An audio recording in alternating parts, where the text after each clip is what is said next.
Hola, ¿cómo están? Pues bueno, no les había dicho yo desde la vez anterior que soy Lalo Moreno y pues bueno, yo también pertenezco al área de interculturalidad y pues hoy otra vez estamos aquí para presentarles un gran tema que es súper importante y cabe señalar que justamente lo estamos enmarcando en estas fechas que es un tema de gran relevancia. No me gustaría tratarlo a mí, porque creo que tenemos ya un especialista, alguien que ha estado trabajando durante este tiempo y qué mejor que trabaja con nosotros en el área de interculturalidad. Y pues bueno, yo voy a retomar un poco otra vez que mejor ellos se presenten para que ellos nos digan quiénes son. Y pues hoy vamos con David Díaz Méndez, que está con nosotros. Muchísimas gracias, David, por tu tiempo. Muchísimas gracias por tu trabajo con este sector que es importante, vulnerable, pero sobre todo que es un sector del cual no se habla, que pareciera ser que ya no existe, que pareciera ser que está alejado de todo esto que seguimos viviendo en el día a día, que sigue siendo un factor pues de la cotidianidad de los seres, ¿no? Y entonces justamente por eso hoy queremos hablar de eso y queremos primero que nada nos cuentes quién es David, ¿no? Y así consecutivamente ya entrarle al tema para que ahora sí todos nuestros escuchas pues puedan saber justamente de qué estamos hablando, ¿verdad? Pues bienvenido, David, y muchísimas gracias otra vez por tu tiempo. Hola Lalo, muchas gracias a ti por darme un espacio aquí para poder platicar un poco. Pues bueno, ¿quién es David? David es un chavo de 28 años ya, recién cumplidos, que es antropólogo social y que tiene un ligero interés por las cuestiones de migración, por investigar acerca de aquellos que pues tienen que salir de su país por muchísimas cuestiones y darles un poco de visibilidad también. Estoy interesado, o David está interesado en eso, en ver a estas personas que han sido relegadas de la sociedad sistemáticamente y que siguen siendo relegadas tanto en su destino, en su tránsito, en el retorno inclusive. Ese es David, un antropólogo ahí más que busca hablar acerca de las personas. Sí, pero también nos gustaría saber un poco, David, vives en la Ciudad de México, ¿dónde eres? O sea, justamente, ¿y quién es David en este preciso momento? ¿Dónde está? ¿Desde dónde está parado David? Bueno, pues David vive en Iztapalapa, en el Cerro de la Estrella, en la Ciudad de México. Trabaja actualmente, colabora en el programa Pilares de la Ciudad de México, como ya lo vieron, en el área de interculturalidad. Es tallerista, igual en el Pilares Cooperemos Pueblo, en Santa Cruz Mellehualco, que bueno, lo que busca es llevarles, acercar este punto de la otredad desde el área en el tema de las migraciones, apoyando el área de interculturalidad y darle visión a estas personas también, a cualquier persona que esté fuera de la normativa. Quisiera que me contaras para ti qué es la migración. Bueno, la migración como tal, definirla cuesta mucho trabajo porque pues es muy amplia el término de migración.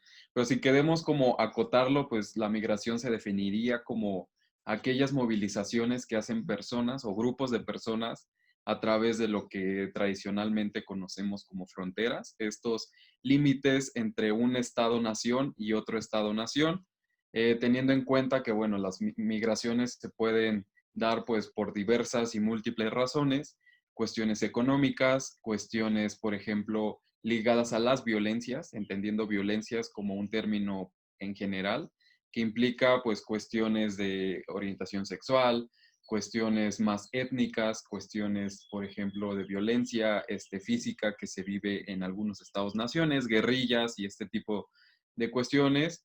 Y bueno, es eso, o sea, movilizaciones de grupos humanos, porque también sabemos que hay migraciones animales, pero en este caso vamos a hablar de grupos humanos que se trasladan de un espacio geográfico a otro y que atraviesan una frontera que delimita un estado-nación. Eso, pues ya, como para acotarlo en qué serían las migraciones. Mencionas una cosa súper importante Ujú. porque ahora que lo vemos, desde como lo hemos aprendido en nuestra formación, todos creemos que la migración justamente es esto, que nada más muchas veces se migra por determinadas cosas y no hablamos de violencia, no vemos este tema que es tan importante y pues la violencia en general, ¿no? Que no solo es una, sino que se presenta de distintas formas y que es una cosa muy particular en los países en el mundo, pues, o sea, no podríamos definir en un solo espacio. Exacto. Yo recuerdo muchísimo a una discusión que teníamos en algún momento, que en donde se hablaba justamente de si todos los lugares seguirán teniendo como pueblos que sean de origen, ¿no? Por llamarlos de alguna forma. Y pues cómo seguimos viendo que muchas veces estos pueblos son los que confrontan esta migración, ¿no? Y justamente enfocado a esto, me gustaría que ahorita nos hablaras, tú en particular, sé que has trabajado esta parte como en Centroamérica y es un poco de lo que más te has, pues, Sí. permeado. Entonces me gustaría que nos hablaras de eso, que fuéramos profundo y que nos contaras justamente esto que tú sabes que es súper interesante para que nuestros escuchas, que esperemos que no solamente sean de aquí, sino de muchas partes, se sientan identificados y sientan que se están trabajando estos temas que nos están afectando a todos. Pues bueno, en general Centroamérica es una región pues de las más afectadas en muchísimas cuestiones. Socialmente, pues estamos hablando que en Centroamérica desde inicios de siglo se la ha pasado en una constante guerrilla, en constantes golpes de Estado financiados principalmente por Estados Unidos, en lo que ha hecho que los estados y los gobiernos de Centroamérica pues siempre estén pues en jaque, ¿no? Y no sean tan fuertes como en cualquier otra parte de Latinoamérica, que bueno, sabemos que los gobiernos en Latinoamérica tampoco son como ni los más sólidos ni los más consolidados.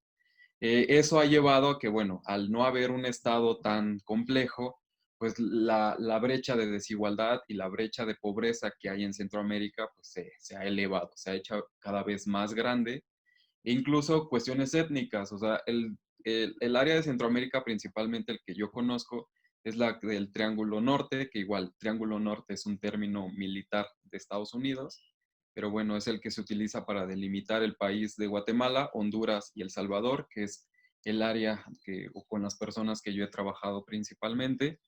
En Guatemala, por ejemplo, entra la cuestión étnica, pues porque sabemos que hay muchísimas poblaciones indígenas, principalmente mayas, y el simple hecho de ser indígena, como en México, como en Latinoamérica en general, los ponen en una cuestión de vulnerabilidad, ¿no? Ligado pues a pobreza, ligado pues también a cuestiones de género, pues ser una mujer pobre indígena, pues también la va a poner en una cuestión de vulnerabilidad. Y por ejemplo, en El Salvador, en los años 80, tenemos las guerrillas que hacen que muchísimas personas tengan que desplazarse, tengan que salir. De ahí llegan a Estados Unidos. Estados Unidos genera una onda de racismo y discriminación también hacia estas nuevas personas que llegan, que principalmente el miedo y el desconocimiento, pues porque son personas morenas y son personas pobres, ¿no? Porque si hubieran llegado personas morenas con determinadas características económicas, tal vez Estados Unidos hubiera actuado de manera diferente, pero el simple hecho de que eran personas pobres, pues hace que Estados Unidos genere una campaña en la cual se les detiene y se les deporta. Entonces, imagínate, llegan a Estados Unidos, se les deporta a la zona de violencia, otra vez de la cual estaban saliendo, les genera pues todavía otras condiciones de vida totalmente pues más adversas. De ahí se empieza a generar esta cuestión de las pandillas, que pues también al no haber un Estado centrado que pudiera hacer frente a una zona de desigualdad y luego llegan zonas de violencia, pues o sea, el Estado no hay una manera en la cual pueda contener todo esto y empieza a haber una onda de expansión de las pandillas por todo Centroamérica, el cual todavía sigue debilitando el Estado y sigue poniendo en riesgo la vida de las personas. Entonces, todo esto a lo largo de los años va haciendo que la vida de las personas que son principalmente pobres, que tienen que unirse, por ejemplo, a las pandillas o al narcotráfico, y si no quieren hacerlo, pues se ven amenazados por las mismas, se ven amenazados por las policías, se ven amenazados por el mismo Estado, pues tengan que salir de su comunidad de origen. Luego llegan las grandes empresas canadienses, las grandes empresas estadounidenses capitalistas que empiezan a entrar y al no tener pues una propiedad o algo que pueda definir, ¿no? Que puedan ellos asegurar que es suyo, se empieza a haber despojo de tierras también. Entonces, eso los ve obligado a que tengan que salir de Centroamérica. Entonces, ahorita Centroamérica, pues es una zona en la cual conviven y convergen pues muchísimas violencias, hablando de violencias otra vez en general y de desigualdades. Y ya, eso ha anexado, bueno, México también ha intervenido, México se ha separado totalmente de Centroamérica, aunque pues compartimos ciertas similitudes, ¿no? Centroamérica era parte del territorio de la Nueva España, pero pues ya después de la independencia como que México salía con el territorio del norte y deja a un lado a Centroamérica, pues eso ha hecho que todavía la relación México-Centroamérica se vea como más conflictuada. Y en los últimos años, a través de las caravanas migrantes, que bueno, las caravanas migrantes lo único que vinieron a hacer fue darle visibilidad a las migraciones centroamericanas, porque justo antes de esto no es que no existiera una migración centroamericana con destino hacia Estados Unidos y que transitara por México, sino lo que hicieron las caravanas fue, uno, mostrar la parte política de los migrantes, porque los migrantes lograron unirse para entrar al territorio mexicano, lo que antes no había pasado. O sea, los migrantes centroamericanos entraban de manera clandestina, era una manera muy individualista, o sea, entraban individuales, ¿no? O sea, cada quien entraba llegando, pretendiendo tener un destino, y ahora también lo importante es que le dieron colectividad a los migrantes. O sea, los migrantes se armaron en colectivo y creo que eso es algo muy importante porque denotó la acción política y colectiva que tienen los migrantes centroamericanos. Hay ciertas disputas muy tontas entre El Salvador y Honduras, ¿no? Entre salvadoreños y hondureños, y en ese momento se rompieron estas disputas tontas y se unieron en colectivo y lograron entrar a México. Y eso también creo que vino a detonar que pues México también tiene una parte súper racista, súper xenófoba, súper aporofóbica, este miedo a las personas pobres principalmente, porque migración ilegal, ¿no? También cabe aclarar que en México la migración irregular sin papeles no se considera un delito, o sea, no hay un delito por entrar a territorio mexicano y no tener un papel, eso cabe aclararlo. Hay muchísimos migrantes argentinos, ingleses, uruguayos y paraguayos que entran de la misma manera, pero simplemente el hecho de que uno no son morenos, son blancos la mayoría, no son pobres, son ricos, les da, bueno, no son ricos, digo, tienen otro tipo de posibilidades económicas, los posiciona en otro lugar que, bueno, los puedes encontrar fácilmente en la Roma, en la Condesa, trabajando en algunos puestos importantes en algunas empresas, ¿no? Y la gente ahí sí no es que los cuestiona diciéndole, oye, entraste a mi país de manera ilegal, regrésate al tuyo.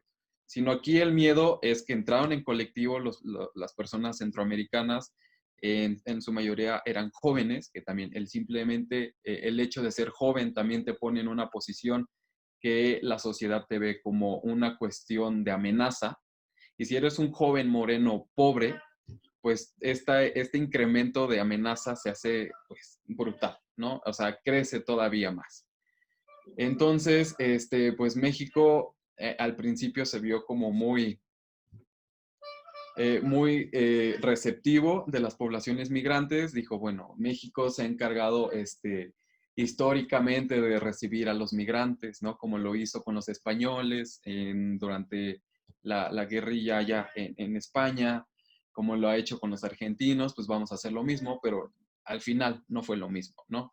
No estamos hablando de españoles blancos que vinieron a México, sino estamos hablando de gente centroamericana, latinoamericana, pobre, que está entrando a territorio mexicano en busca de oportunidades, y también México a sus propias personas no puede darle las posibilidades de desarrollo que estas personas están buscando, ¿no? Eh, y creo que en ese punto, pues México respondió bien, ¿no? Hasta los primeros meses. ¿Se acuerdan que aquí en la Ciudad de México, en el centro deportivo, en Ciudad Deportiva, se acondicionó para que se le diera un tipo de llegada a estas personas? Pero ya cuando justamente entraron la segunda y la tercera caravana, meses después, pues México dijo ya, o sea, sí nos vimos buena onda, pero pues esta gente está abusando de nuestra amabilidad, sabiendo también, teniendo en cuenta que, bueno, la Ciudad de México es una ciudad santuario. Eso implica que, bueno, cualquier persona proveniente del mundo que llegue a Ciudad de México, no importando su estatus migratorio o los papeles que ellos tengan, la Ciudad de México debe de verse en la necesidad de atenderlo en todas las necesidades que estas personas tengan, ¿no? Porque así lo declaró Gabriel Mancera. O sea, está en la Constitución, incluso en la nueva Constitución de la Ciudad de México, está implícito que la Ciudad de México sigue siendo una ciudad santuario. Más que nada, bueno, creo que la Ciudad de México, como siempre, es un punto y aparte. O sea, lo que sucede en la Ciudad de México nunca sucede fuera de la Ciudad de México. Y entonces, pues los migrantes, si de por sí cuando entraban de manera como clandestina, se veía como un poco su vida se veía en riesgo, pues al hecho de hacerse tan visibles, hicieron que todavía se viera en riesgo aún más su vida, ¿no? Las rutas migratorias que se conocían, que ellos conocían, por ejemplo, la Bestia, esta mítica imagen que todos tenemos del tren con los migrantes encima, justo dejó de ser una realidad porque el narcotráfico, como las pandillas, como por ejemplo la Guardia Nacional, e incluso empezaron a custodiar esta ruta del tren y ya era como muy fácil tanto extorsionarlos como secuestrarlos, como violentar sexualmente a las mujeres. Entonces, lo que hizo fue que los migrantes empezaron a desplazarse hacia las zonas en las cuales no había ningún control tampoco. O sea, los obligaron a entrar, por ejemplo, en selvas, en montañas, a adentrarse por ríos, entrar a ciudades que tal vez ellos no conocían y que eran ciudades tal vez tomadas, por ejemplo, por el narcotráfico. Tengo ahí como conocimiento de Tierra Blanca, que es como la primera ciudad en la que ellos toman antes de subirse al tren. Tierra Blanca en Veracruz, pues es una ciudad sitiada por el narcotráfico. Entonces las desapariciones de personas migrantes en Tierra Blanca pues estaban a la orden del día.